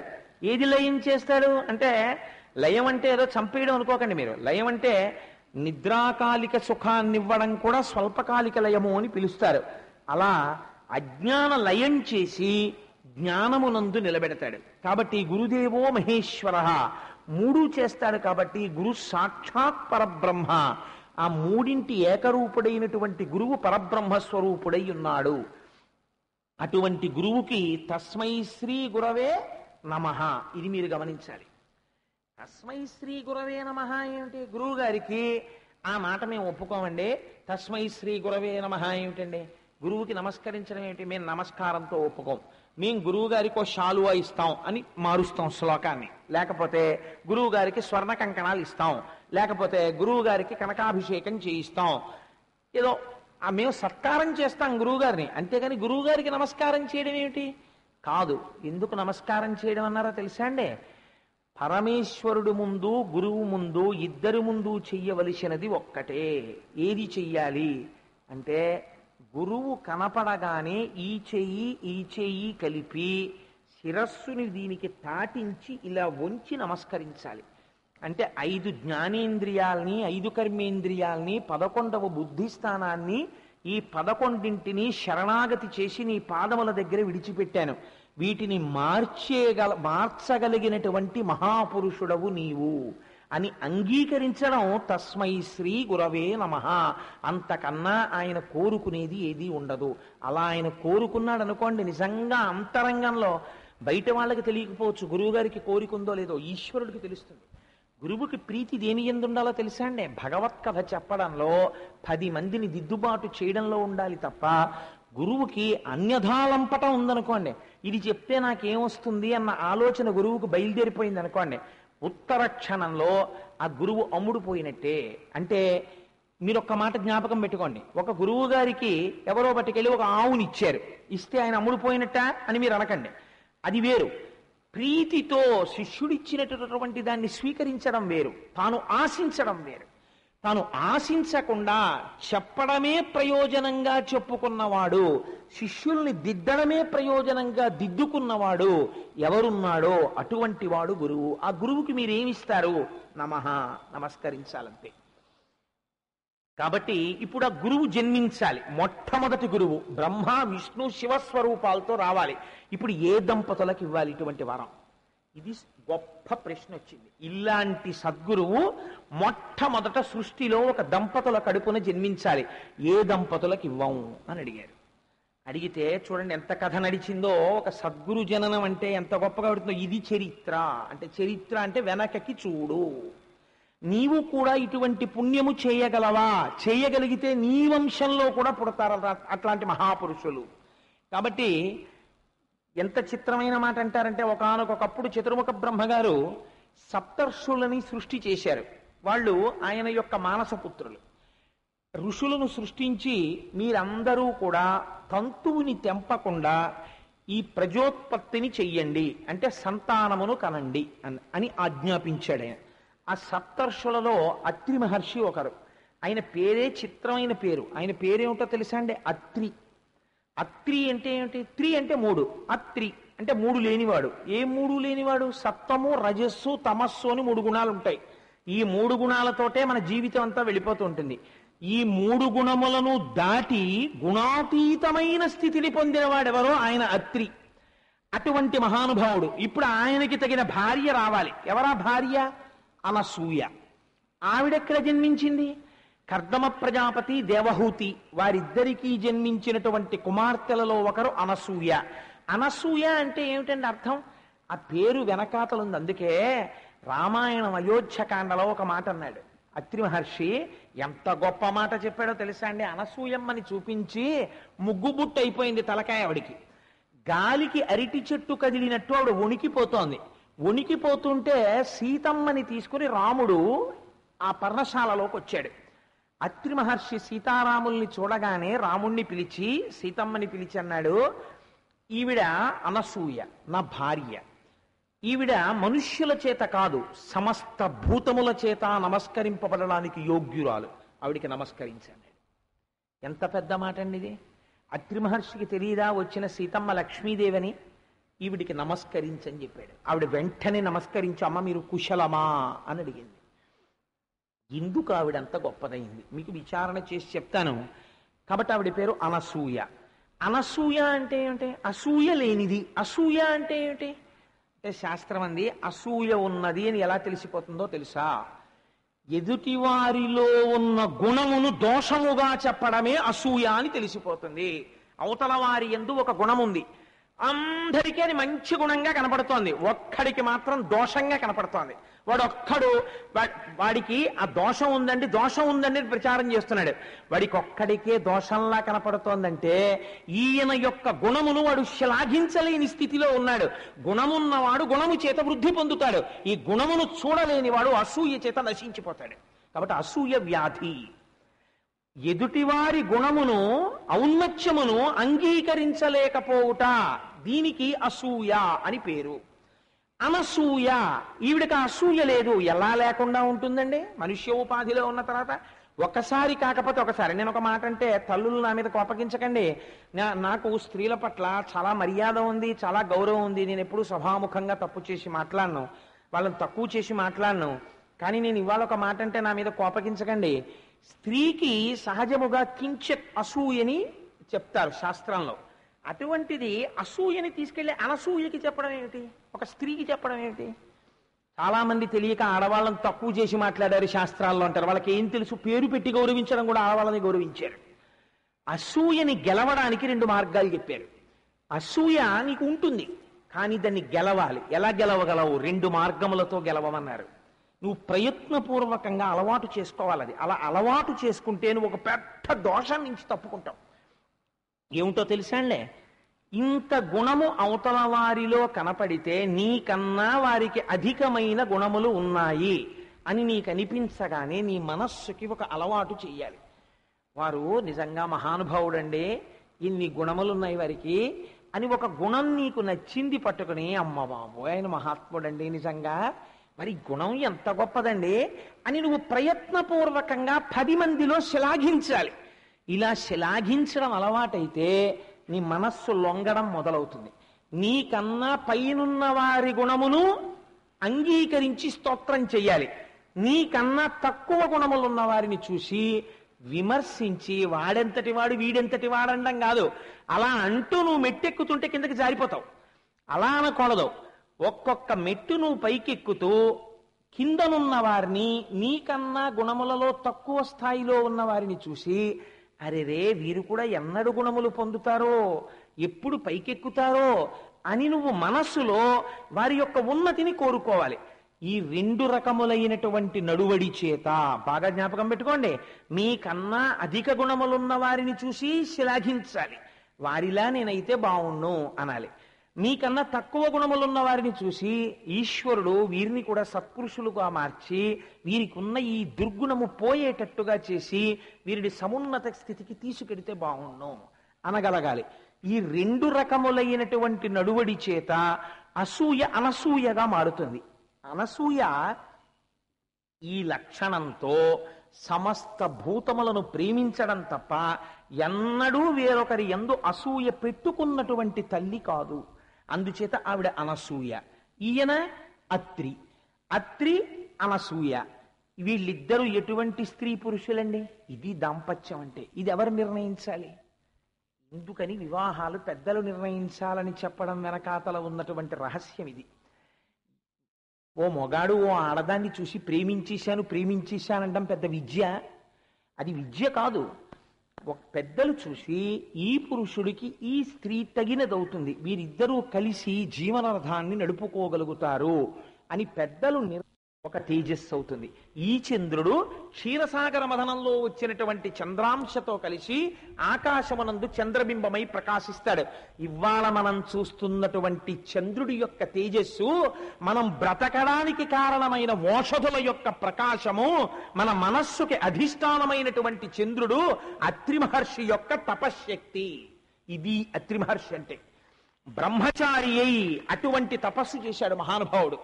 ఈ వరం ఇస్తే చాలా సంతోషించాడు. బ్రహ్మచారి శహభాష్ అన్నాడు, వెళ్ళాడు, మళ్ళీ తపస్సు చేసుకుంటున్నాడు. అలా తపస్సు చేసుకుంటున్నటువంటి అత్రి మహర్షి కొంతకాలం అయిపోయిన తర్వాత కర్దమ ప్రజాపతి దేవహూతిలకి కుమార్తెగా జన్మించినటువంటి అనసూయమ్మనిచ్చి వివాహం చేశాడు. వివాహం చేస్తే అనసూయమ్మ మహాపతివ్రత అయినది. మహాపతివ్రత అన్న మాటకి అర్థం ఏమిటో తెలుసా అండి?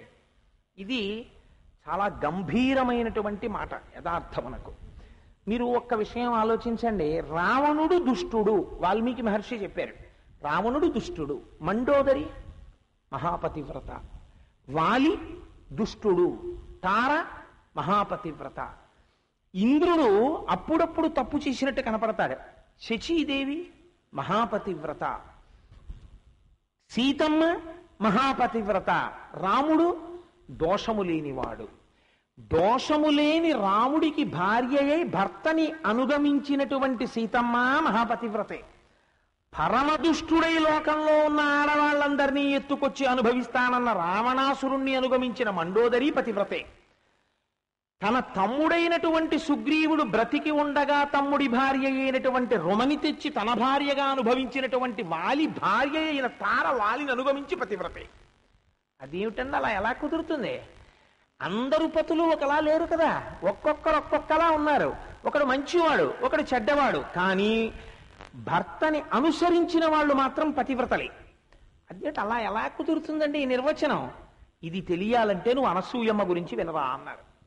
అనసూయమ్మ గురించి విన్నంత మాత్రం చేత పాపాలు ఎగిరిపోతాయి. ఆ తల్లికున్న గొప్పతనం ఏమిటో తెలుసా అండి? వివాహమైనది మొదలు పతిని అనుగమించడము, పతి చెప్పినది ధర్మముగా పాటించడము తప్ప వేరొకటి ఆవిడికి తెలియదు. అందుకే రామాయణంలో అయోధ్యకాండకు ఒక్కదానికి ఒక గమ్మత్తుంది. అయోధ్యకాండ ప్రారంభం చేసేటప్పుడు వాల్మీకి మహర్షి ఒక చిత్రమైన మాటతో మొదలుపెట్టారు. గచ్చత అని మొదలెట్టారు. గచ్చత మాతులకు లంభరతేన తదానగ శత్రుఘ్నో నిత్య శత్రుఘ్నో నీత ప్రీతి పురస్కృత అన్న శ్లోకంతో మొదలుపెట్టారు. గచ్చత అంటే వెళ్ళిపోయింది అని. వెళ్ళిపోయాడు. అయోధ్యకాండలో అన్నీ వెళ్ళిపోయాయి. అయోధ్యకాండ వరకు అంతఃపురంలో అందరూ కలిసి ఉన్నారు. అయోధ్యకాండ ప్రారంభమయ్యాక అయోధ్యలో ఉన్న సింహాసనం నందిగ్రామానికి వెళ్ళిపోయింది. రాముడు అరణ్యాలకు వెళ్ళిపోయాడు, సీతమ్మ అరణ్యాలకు వెళ్ళిపోయింది, లక్ష్మణుడు అరణ్యాలకు వెళ్ళిపోయాడు, దశరథుడు ఊర్ధ్వలోకాలకు వెళ్ళిపోయాడు. అన్నీ వెళ్ళిపోయాయి. అన్నీ వెళ్ళిపోతాయి ఈ కాండలో అని చెప్పడానికి గచ్చత అని మొదలెట్టారు. ఈ వెళ్ళిపోవడం అనేటటువంటిది ఇంకా శుభంతో మళ్ళీ తిరగాలి. ఎక్కడ తిరగాలి కాండ పూర్తి చేసినప్పుడు మళ్ళీ ఎక్కడ పూర్తి చేశారో తెలుసా అండి? అయోధ్యకాండ అత్రి మహర్షి అనసూయమ్మ దగ్గరికి సీతారాముల వెళ్ళడం దగ్గర పూర్తి చేశారు మళ్ళీ. అంటే ఎంత జాగ్రత్తగానో ముగించవలసిన కాండ ఎవరి దర్శనంతో పూర్తవ్వాలి? అత్రి అనసూయల దర్శనంతో. అనసూయమ్మ అత్రి దర్శనానికి సీతారాములు వెళ్ళారు అయోధ్యకాండలో. వెడితే అత్రి మహర్షి సీతారామ లక్ష్మణులకు స్వాగతం చెప్పి మొట్టమొదట ఏం చెప్పాలి? నేను అత్రి మహర్షిని, నేను ఇంత తపస్సు చేశానని చెప్పాలి. అత్రి మహర్షి అలా చెప్పలేదు. ఆయన ఏం చెప్పారో తెలుసా అండి? రామ, తల్లి సీత, ఈవిడ ఎవరో తెలుసా? ఈవిడని అనసూయ అంటారు.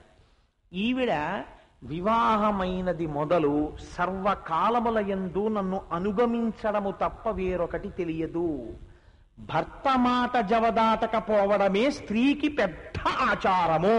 స్త్రీకి అంతకన్నా ఆచారము లేదు. రామాయణం తెలిస్తే చదివితే తెలుస్తుంది. కాబట్టి నన్ను అనుగమించినది అనసూయ, నేనేం చెప్తే చేసింది. కాబట్టి ఇంతటి మహాపతివ్రత ఈవిడి దగ్గరికి వెళ్ళి నమస్కారం చెయ్యి. ఈవిడికి నువ్వు కాదు సమస్త భూతములు నమస్కరించాలి అనసూయకి అన్నారు అత్రి మహర్షి. ఇది ఎవరిచ్చిన సర్టిఫికెట్ అండి? అత్రి మహర్షి 3 గుణములకు అతీతమైన వాడు ఇస్తున్నాడు. మా ఆవిడని చెప్పి సర్టిఫికెట్లు ఇచ్చుకున్నవాడు కాడు అత్రి మహర్షి అంటే. వెంటనే సీతమ్మ నమస్కరిస్తే ఒడిలిపోయి కదిలిపోతున్నటువంటి అనసూయ సీతమ్మ చెయ్య పట్టుకుని లోపలికి తీసుకెళ్లి కూర్చోపెట్టి, సీతా నువ్వు భాగ్యవంతురాలివి అంది. అంటే సీతమ్మ చిరునవ్వు నవ్వింది. ఏమిటి సీతమ్మ భాగ్యం? అప్పుడు రాజ్యమా పోయింది భర్తకి, అరణ్యవాసమా పట్టింది, పుట్టిందా జనకుడి ఇంట్లో, మెట్టిందా దశరథ మహారాజు గారి ఇల్లు, కట్టుకున్నదా రామచంద్రమూర్తిని, ఇప్పుడున్నదా దండకారణ్యంలో, కనీసం భర్త కాళ్ళకి పాదుకలు లేవు. ఇంత పరాక్రమం ఉండి కూడా చేతకాని వాళ్ళ కైకమ్మ వరాలు కోరిందని అరణ్యానికి వచ్చాడు. అరణ్యానికి వస్తే ఆయన వెంట అనుగమించి వచ్చింది. ఈవిడ మనస్సులో భర్త చేతకానివాడు, తెలివి తక్కువవాడు అన్న భావన ఉన్నదా? భర్త పరమధర్మాత్ముడు అన్న భావన ఉన్నదా? ఎన్ని పూజలు చేస్తే ఎవడికి కావాలి, ఎన్ని పునస్కారాలు చేస్తే ఎవడికి కావాలి? భర్త ఎడ్డెం అంటే భార్య తెడ్డెం అంటుంది. ఆవిడ దృష్టిలో ఎప్పుడూ భర్త చేతకానివాడే. అది చిల్లుకుండలో పోసిన నీరు ఆ ఉపాసన. కాబట్టి ఇప్పుడు ఏమైంది అంటే సీతమ్మని అందుకుని ఈ ప్రశ్న వేసింది అనసూయమ్మ, నువ్వు భాగ్యవంతురాలివి. సీతమ్మ నవ్వింది. ఆవిడకి అర్థమైంది. ఏమనాలి వెంటనే సీతమ్మ? ఏమిటమ్మా మీరు కూడా అలా అంటారు? ఏముందమ్మా మాకు భాగ్యం, క్షత్రియులం, ఎక్కడో ఉండవలసిన వాళ్ళం, కందమూలాలు తింటూ అడవిలో తిరుగుతున్నాం. ఇప్పుడు పాపమ్మ ఆయనకి ఏం లేదమ్మా అనాలి కదా. చిరునవ్వు నవ్వి ఆవిడ అంది, అవును నాకన్నా భాగ్యవంతురాలెవరు అంటే ఇప్పుడు అనసూయమ్మంది, నీ స్వజనాన్ని, నీ ఐశ్వర్యాన్ని, నీకున్న సమస్తాన్ని, నీ పుట్టింటి వారిని కూడా విడిచిపెట్టి ఇంత గొప్ప భర్త అని భర్తలో ఉన్న సుగుణమును మాత్రమే దర్శనము చేసి భర్త వెంట వచ్చావు. నిజంగా రాముడు అన్నీ సుగుణాభిరాముడైన ఆయన వెనక చూద్దామంటే ఏం దుర్గుణాలు లేవు. కానీ చూడాలనుకున్న వారికి కనపడవండి దుర్గుణాలు. నిజంగా సీతమ్మ భార్యా కోణంలోనే చూసింది అనుకోండి, ఏమిటండి మీ చేతకాంతనం, ఎందుకంటే విశ్వామిత్రుడి దగ్గర వశిష్ఠుడి దగ్గర నేర్చుకోవడం అవన్నీ, ఒక అస్త్రం వేయలేదు, ఓ శస్త్రం వేయలేదు, మీ నాన్నగారేమో మీ పిన్నికి ఇచ్చేట వరాలు, మీరేమో సత్యవాక్య పరిపాలన అని వచ్చేసారా? ఎందుకండి కష్టాలు ఇవన్నీ? ఏ రాక్షసుడో గుట్టుకుని నన్ను మింగేస్తే మీ కళ్ళు చల్లపడతాయి, నేను అరగబోయి చేసుకున్నాను, ఎందుకు వచ్చినట్టు మిదిలో ఎందుకు ఎత్తినట్టు శివధనస్సు, నా కర్మ కొద్దీ వచ్చారు మీరు అనాలి. ఒక మాట ఆవిడ అలా అన్నట్టు రామాయణంలో నాకు చూపించండి. అలా అనలేదు కాబట్టే సీతమ్మ మహాపతివ్రత అయింది. ఒక స్త్రీ స్థాయి ఎటువంటిదో మీరు ఆవిడ నడువడి బట్టి, ఆవిడ మాట్లాడే మాటల్ని బట్టి మీరు చెప్పేయచ్చు. ఎన్ని పూజలు చేసినా, ఎంత గొప్ప ఇంట్లో పుట్టినా, తానెంత గొప్పదాన్నని ఆవిడ అనుకుంటున్నా, ఆవిడ తన భర్త పట్ల ప్రవర్తించే ప్రవర్తన గీటురాయి. వాలి ధూర్తుడని తెలుసు తారకి, మహాపతివ్రత అయింది. రావణుడు ధూర్తుడని తెలుసు మండోదరికి, మహాపతివ్రత అయింది. రావణుడు నాశనం అయ్యాడేమో, మండోదరి మహాపతివ్రతగానే నిలబడిపోయింది. పతిని అనుగమించడంలో భార్యకి ఆ గొప్పతనం ఉంది. ఎందుకంటే పురుషుడికి ఉపాసనలో పరమాత్మ కాళ్ళు నేను పట్టాలి అనుకున్నాను అనుకోండి, నాకు వెంకటేశ్వర స్వామి వారి ఏకాంత సేవ జరుగుతుంటే వెంకటేశ్వర స్వామి వారి కాళ్ళు పడుతూ జో వచ్చుతానంద జో జో ముకుంద అని పాడాలనిపించింది అనుకోండి, నేను ఎప్పుడూ ఆయన్ని అలాగ ఆయన నాకు ప్రత్యక్షం అయిపోయే పట్రా కోటేశ్వరరావు కాళ్ళు అంటే పట్టాలి, ఒకటో మార్గం. అదంత సులభ సాధ్యమా? రెండోది, నేను ఇంకోలా పట్టగలను. ఎలా పట్టగలను? నేను ధ్యానమగ్నుడనైతే, నా మనస్సుని అరికడితే, నా బాహ్యమునందు నేత్రములు మూసేస్తే, పరమాత్మ పాదములను ఇక్కడ దర్శనం చేసి నేను ఆయన పాదములు పట్టగలను. మనస్సుని నియంత్రించడం అంత తేలిక కాదు. కానీ స్త్రీకి ఉన్న గొప్ప అదృష్టం ఏమిటో తెలుసా అండి? ఆవిడికి ఏకాంత సేవ చెయ్యాలనిపించింది అనుకోండి వెంకటేశ్వర స్వామికి.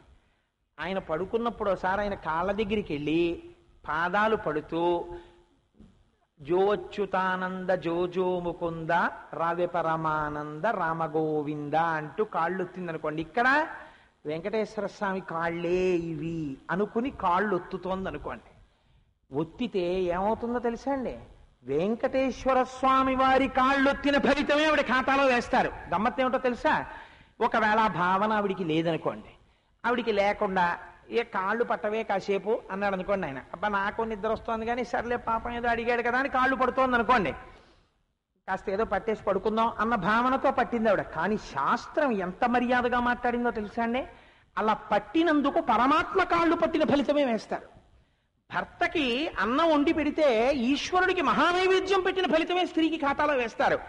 పురుషుడికి మహానైవేద్యం పెట్టిన ఖాతా ఫలితంలో పడాలంటే వాడు ఖచ్చితంగా మహానైవేద్యమే పెట్టాలి, తప్ప ఇంకోటి లేదు.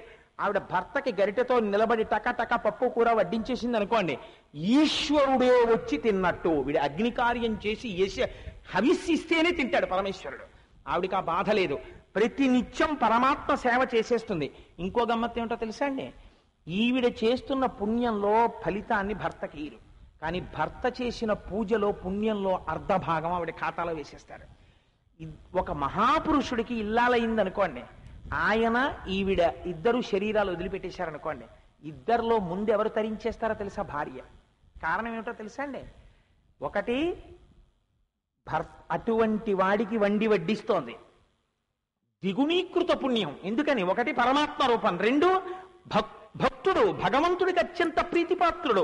ఆయనకు వండి పెట్టినందుకు భార్య అయినా సరే ఆయన పొంగిపోతుంటాడు, వీడికి అన్నం వండి పెడుతోంది ఇది అని. కాబట్టి ద్విగుణీకృత పుణ్యం. దీనికి తోడు తాను చేసుకున్న పుణ్యం, తను ఎప్పుడో గోవింద అందనుకోండి, ఆ పుణ్యం ఆవిడదే. కాబట్టి ఇప్పుడు ఏమైంది? ఈయన పుణ్యంలో సగం ఆవిడ చేసుకున్న పుణ్యం కలిపి ఆవిడ ఖాతాలో ఉంటాయి, ఈయన చేసుకున్న పుణ్యంలో సగమే ఈయన ఖాతాలో ఉంటుంది. ఇద్దరు శరీరాలు పడిపోయేటప్పటికి ఆవిడ ఖాతాలో ఎక్కువ ఉంటుంది, ఈయన ఖాతాలో తక్కువ ఉంటుంది. కాబట్టి ఏది అదృష్టం? అందుకే 7 తరాలు చూసి ఒక మంచివాడి చేతిలో ఆడపిల్లని పెట్టడానికి కారణం అది. భక్తుడైన వాడికి ఇస్తారు పిల్లని తీసుకెళ్ళి, ఎందుకని తరింప చేస్తాడు తన కూతురునని చెప్పి. అంతేకాని వేరొకటి ఆ ప్రమాణము కాదు. కాబట్టి చూడండి ఎంత గమ్మత్తో, అత్రిని అనుగమించినది అనసూయ. అంతే ఆవిడ పాతివ్రత్యం, అంతే మహాపతివ్రత అయిపోయి కూర్చుంది ఆవిడ. ఇప్పుడు ఆవిడ ఏం చేసింది పాతివ్రత్యంతో అంటే మీకు ఒక గమ్మత్తు చెప్తాను. అత్రి మహర్షి అన్నారు, ఒకానొకప్పుడు 10 సంవత్సరములు కాటకం వచ్చింది ప్రపంచం అంతా. ఎటువంటి కాటకమో తెలుసా? చెట్లు పుట్టలు అన్నీ కూడా తమంత తాము కాలిపోయాయి, అంత వేడి పుట్టేసింది ప్రపంచంలో. అప్పుడు ఈ అనసూయమ్మ ఏం చేసిందో తెలుసా? సీత, నన్ను అనుగమించినటువంటి పాతివ్రత్య బలంతో గంగా నదిని ప్రవహింపచేసినది ఇంకిపోకుండా. చెట్లని మూలములను నిలబెట్టి అవి చచ్చిపోకుండా నీరు లేకుండా బ్రతికించి పళ్ళు పండించి జనులను కాపాడినది అది అనసూయం. అంటే ఇంత శక్తి ఎక్కడి నుంచి వచ్చిందో తెలుసా? నన్ను అనుగమించడంలో వచ్చింది. అటువంటి మహాపతివ్రత సేవించావిండి అన్నాడు. ఏమిటండి అలా అంటున్నారు? అనలేదు రాముడు. సేవించు సీత అనసూయమ్మనన్నాడు. ఆ అనసూయమ్మంది చూసి, ఓ సీతమ్మ, నువ్వు ఎంత భాగ్యవంతురాలివి, పతిని కట్టుకున్నందుకు సదాచారమేమి, భర్త మాట వినడమే. భర్త ఎడ్డెమంటే తను తెడ్డెమని, భర్త చెయ్యమన్నది కాకుండా తన సొంత బుద్ధికి తోచింది తాను చేసి, తాను చేసిన దాని చేత తానేదో ఉత్కృష్టతని పొందుతున్నారనుకున్నది భ్రష్టాచారము. అది స్త్రీకి ఆచారమే కాదు, దురాచారము. మీరు రామాయణం చదవండి, నేను అబద్ధం చెప్పానేమో. అనసూయమ్మ చెప్పింది సీతమ్మ తల్లితో, నేను భర్తని అనుగమించాను, నువ్వు భర్తని అనుగమించి వస్తున్నావు. సీత, కొందరు స్త్రీల యందు మనస్సులో వారికి తెలియకుండానే కామమోహితులవుతారు. కామం అంటే తుచ్చ కామమే కామము కాదు. మేము చాలా గొప్ప పనులు చేస్తున్నామన్న విర్రవీగు ఉంటుంది. ఆ విర్రవీగు చేత వారు చేసే పని ఏమిటో తెలుసా? భర్త యందు తృణీకార భావం ఏర్పడుతుంది. ఈయనకేం తెలుసో మాకు తెలుసన్ని అన్న భావన వస్తుంది. ఈ భావన ఉన్నవారు ఎటుపోతున్నారో తెలుసా? అధపాతాళమునకు వెళ్ళిపోతున్నారు. నిరంతర భర్తృ నిరసనము జరుగుతోంది, ఈశ్వర ధిక్కారము. అందుచేత మహాపాపాన్ని మూట కట్టుకుంటున్నారు. భర్తని అనుగమించిన వారు ఊర్ధ్వలోకములకు వెళ్ళిపోతున్నారు. సావిత్రిలా నువ్వు నీ భర్తని అనుసరించి వచ్చావు సీతమ్మ, నీ పాతివ్రత్యానికి నేను పొంగిపోతున్నాను, ఏది 4 మాటలు నువ్వు మాట్లాడు అంది. ఎంత గొప్పగా అడిగిందో చూడండి ఆవిడ. అంటే సీతమ్మ అంది, అమ్మా నీవు చెప్పిన విషయములు నాకు కూడా తెలుసు తల్లి. నా తల్లి వివాహము చేసేటప్పుడు అగ్ని కార్యంలో నన్ను పక్కన కూర్చోబెట్టుకుని ఈ విషయాలే చెప్పింది అంది. తల్లి, ఆడపిల్లని కన్న తల్లి కన్యాదానం జరిగేటటువంటి సమయంలో మీ అత్తగారిని ఇలాను, మీ మామగారిని ఇలాను, మీ ఆయన్ని ఇలా లొంగ తీసుకో, మీ అత్తమామల నుంచి కొడుకుని వేరు చేయి, అల్లుడు మన ఇంటికి రావాలి, మనం అల్లుడిని గౌరవించకూడదు, వాళ్ళ తల్లి తండ్రి ఏమైపోతే మనకెందుకు, ఈ దిక్కుమాలిన కబుర్లు కాదు ఆడపిల్ల తల్లి చెప్పవలసింది. అత్తవారింటి వైభవాన్ని నిలబెట్టు, నీ భర్త మనస్సుని చూరగొను, ఆయన వెనక అనుగమించు. నీకు ఇవాల్టి నుంచి ప్రత్యక్షమైనటువంటి దైవము తండ్రితో సమానం మామగారు. నీ తండ్రిని ఎలా గౌరవిస్తావో మామగారిని అలా గౌరవించు, నన్ను ఎలా గౌరవిస్తావో నీ అత్తగారిని అలా గౌరవించు అని. అన్నిటికన్నా పెద్దది ఆచారము అన్న మాటకొక్కటే అర్థము. నీ భర్త మాటయే నీకు ఆచారము. ఆయన ఏది చెప్పాడో అది నువ్వు చేయడమే నీకు ఆచారం, అంతే, వేరొకటి ఆచారము లేదు స్త్రీకి. కాబట్టి నీ భర్త మాటని తిరస్కరించి నువ్వు సదాచారంలో ఉన్నానని మాత్రం అనుకోకు అని ఈ మాటలు మా అమ్మ కూడా చెప్పిందమ్మా నాకు అగ్ని కార్యంలో. అయినా తల్లి అనసూయమ్మ, నేను ఒక మాట చెప్తాను విను. పురుషుడు దుర్మార్గుడై, ఇంద్రియలంపటుడై, చేతకానివాడై, భార్యని విడిచిపెట్టి తిరిగేటటువంటి దుర్మార్గుడై, అటువంటి వాణ్ణి కూడా అనుగమించినటువంటి స్త్రీ గొప్పదేమో. సకల లక్షణ లక్షితాంగుడై, అమృతము వంటి హృదయము కలిగిన వాడై, పరమ నెమ్మది కలిగిన వాడై, ధర్మాత్ముడై, ఎప్పుడూ నాయందు మనస్సున్నవాడైనటువంటి నా భర్త మాట నేను వినడంలో గొప్పతనమే ఉందమ్మా అని అడిగింది. పొంగిపోయింది అనసూయమ్మ. శహబాష్ సీతమ్మ, ఏమి మాట్లాడావు, స్పష్టంగా మాట్లాడావు. నీ పాతివ్రత్యానికి నేను పొంగిపోతున్నాను. అందుకే నీకేమిస్తున్నానో తెలుసా? ఇవిగో పట్టుబట్టలు, ఇవి నలగవు. ఇవిగో అంగరాగములు, అంగరాగములు అంటే ఫెయిర్ అండ్ లవ్లీ లాంటి క్రీమ్స్. ఈ క్రీమ్స్ ఇవి రాసుకుంటే ఎంతకాలానికి సువాసన వస్తూనే ఉంటుంది. ఇవిగో నీకు కొన్ని నగలు ఇస్తున్నాను, ఈ నగలు ఎప్పటికీ ప్రకాశవంతంగానే ఉంటాయి. కొన్ని పువ్వులు ఇస్తున్నాను, ఈ పువ్వులు వాడవు. ఇవి పెట్టుకుని నువ్వు ఎవరి దగ్గరికి వెళ్ళాలో తెలుసా? నేటి రాత్రి రాముడి దగ్గరికి వెళ్ళు. లక్ష్మి చేత శోభింపబడిన శ్రీ మహావిష్ణువులా నిన్ను చూసి రాముడు సంతోషించాలి, వెళ్ళండి. అంటే నేను సభాముఖంగా ఇలా చెప్పానని మీరు అనుకోకండి. అమ్మ ఋష్యాశ్రమంలో ఇప్పుడు అర్ధరాత్రి వేళని నీ పట్టు చీర కట్టుకుని అంగరాగాలన్నీ రాసుకుని పువ్వులు ఎట్టుకుని నేను రాముడి దగ్గరికి వెళితే బాగుంటుందా, ఇప్పుడు వద్దులేండి అని అనలేదు సీతమ్మ. ఆచారం అంటే ఇది. భర్త మనస్సు రంజిల్లేటట్టుగా ప్రవర్తించడం కన్నా ఆచారమే ఉందండి. వెంటనే కట్టుకుందంతే ఆవిడ. ఇన్ని పెట్టుకుని సిగ్గుపడుతూ వెళ్ళి రామచంద్ర ప్రభు దగ్గర నించింది. ఆయన చూసి, సీత నువ్వు గొప్పగా సమ్మానింపబడ్డావు, ఏమిటివన్నీ అని అడిగారు. అనసూయమ్మ తల్లి నాకిచ్చి ఇప్పుడే కట్టుకుని రాముడి మనస్సు సంతోషించేటట్టు వెళ్ళి నిలబడు అంది. వచ్చి నిలబడ్డాను. అత్రి అనసూయల ఆశ్రమానికి వెళ్ళినందుకు నువ్వు పొందవలసిన దానని పొందావు. అందుకే స్త్రీ సదాచారమునకు సంబంధించి అనసూయమ్మ రామాయణం అయోధ్యకాండలో ఏది చెప్పిందో అది ఇప్పటికీ సుప్రీంకోర్టు తీర్పు. అందుకే పాతివ్రత్యానికి అనసూయమ్మని చెప్తారు. దత్తాత్రేయుల వారు కొడుగ్గా పుట్టాడంటే ఏం ఉట్టినే పుట్టేయలేదు. అనసూయమ్మకి ఆవిడ పాతివ్రత్యం అంటే ఏమిటో చూడండి. ఇది ఆవిడ పాతివ్రత్యం. సమస్త కాలమునందు పతిని అనుగమించింది. ఒకసారి అడిగింది భర్తని. అందుకే స్త్రీకి ఒక లక్షణం ఉంటుంది. ఒక వ్రతం చెయ్యాలనుకోండి, భర్త పాదాలకి నమస్కరించి ఆయన చెయ్యమన్నదే వ్రతం. కైలాస గౌరి నోము అన్నీ తీసుకొచ్చి పీటలకు వెళ్ళే మీద కూర్చునే ముందు భర్తకి నమస్కరించి, మీ అనుమతితో నేను కైలాస గౌరి నోము చేసుకుంటున్నాను, మీరు నాకు అనుమతి ప్రసాదించండి అని అడగాలి. షహబాష్ చేసుకో చక్కగా అని ఈయన అనాలి. ఈయన వెర్రి వెటకారాలు తగ్గించుకోవాలి కాస్త. ఎప్పుడు ఎలా మాట్లాడాలో నేర్చుకోవాలి. అంటే ఆవిడ వెళ్ళి చక్కగా పీటల మీద కూర్చుని చేస్తే అప్పుడు పూర్ణ ఫలితం వస్తుంది. భర్త అనేటటువంటి వాడు చిటికిన వేలు పట్టుకున్నది భార్యను ఉద్ధరించడానికి తన నడువడి చేత, అంతేకాని భార్యని కూడా కూపములోకి లాగేయకూడదు. ఆవిడికి సంస్కారం ఉన్నా పాడి చేసేస్తే ఎలాగా? ఆవిడ సంస్కారమును నిలబెట్టాలి, ద్విగుణీకృతం చెయ్యాలి. భర్త కూడా తన ప్రయత్నం తనకుండాలి.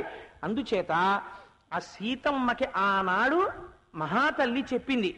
ఏమని చెప్పింది? ఆవిడ చెప్పినటువంటి మాట ఏది ఉన్నదో అది శిలాశాసనము. ఎప్పటి నుంచి?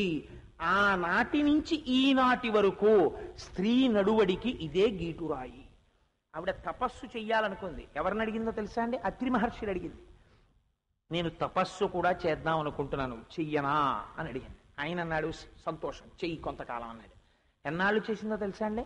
10,000 సంవత్సరములు తపస్సు చేసినాడు. అది అనసూయమ్మ అంటే. అటువంటి తల్లి ఆ అనసూయమ్మ ఒక మాట అంటుంది. నువ్వేం చెయ్యాలో తెలుసా? నువ్వు సభతృతస్య సహధర్మచారిణి. నీకు ధర్మం అంటే ఏమిటో తెలుసా సీత? ఎప్పుడూ భర్తతో అనుగమించి ఆయన చెప్పినట్టు చెయ్యడమే నీకు గొప్ప ధర్మము. ఈ ధర్మము నుండి ఎన్నడూ వైక్లభ్యమును పొందకు. అలా ఉండడం చేత ఏమవుతుందో తెలుసా? యశస్య ధర్మస్య తతః సమాప్స్యసి.